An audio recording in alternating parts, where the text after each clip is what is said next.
remember many times just raising my fist to God and say, "You have enough angels. You don't need her." But he chose differently.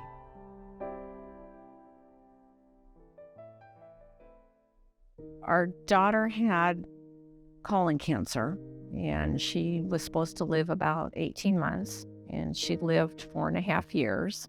Um, but she was either recovering from surgery or dealing with chemo. There just didn't ever seem to be a break.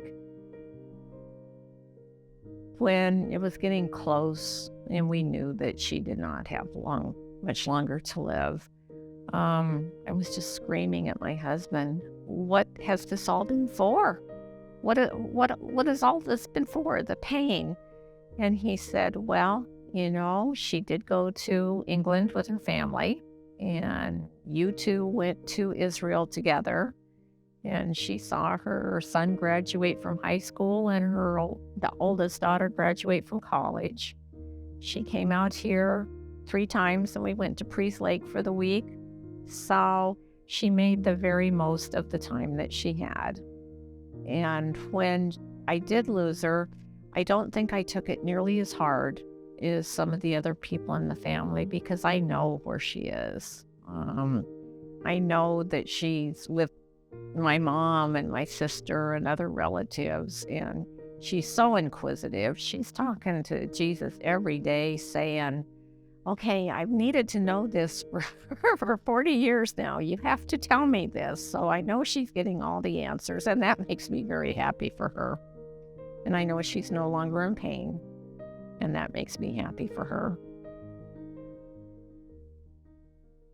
Hi, I'm Sue Luppert. I was a stay-at-home mom most of my life, very luckily.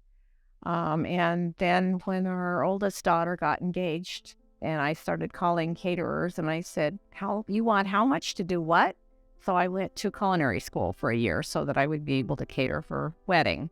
I had no intention of ever working past the wedding, but a week after the wedding, my chef called and said, and this was Marin County's premier catering business.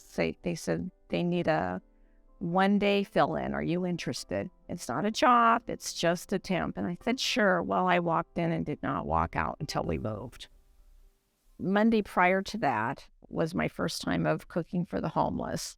And then I got a job the week later, and I thought, okay, there's got to be a little connection here, that I think my calling is in food, whether it's being paid or giving. But there's just so much need.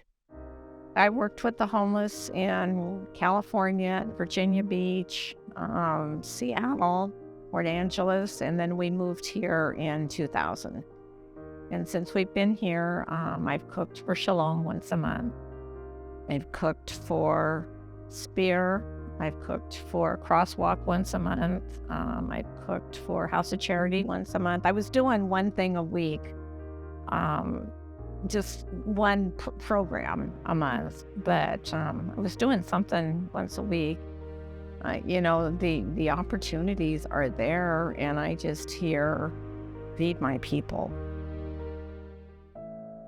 I get there about 10 o'clock in the morning because I kind of like to be there before any other volunteers show up so I can get my bearings and figure out who's going to do what and when and how. And the kitchen is totally empty. It's quiet, kind of nice. And then I gather the food from the freezers and the walk-in storage, and I usually start cooking about 10:30 or 11, and then about 12:30 or 1 or 2 volunteers show up. I don't like a lot of volunteers because sometimes you spend more time telling people how to do stuff than to just do it. So usually there's 2 or 3 of us that are doing it. The guests show up at 4:30, and we feed from 4:30 to 5:30, and then we clean up, and I'm usually home by 7. It's a long day, but it's just 1 day a month. My faith probably manifests itself by the fact that I love it, and people tell me that shows in what I'm giving. People say, "We know you love it. That's why we ask you to do it." We're called to feed the hungry. Going back to California with people coming in Cadillacs, we're called to feed the hungry. We're not called to decide who's hungry and for what reason they're there. I think the common thread that everything I do is done for care and love.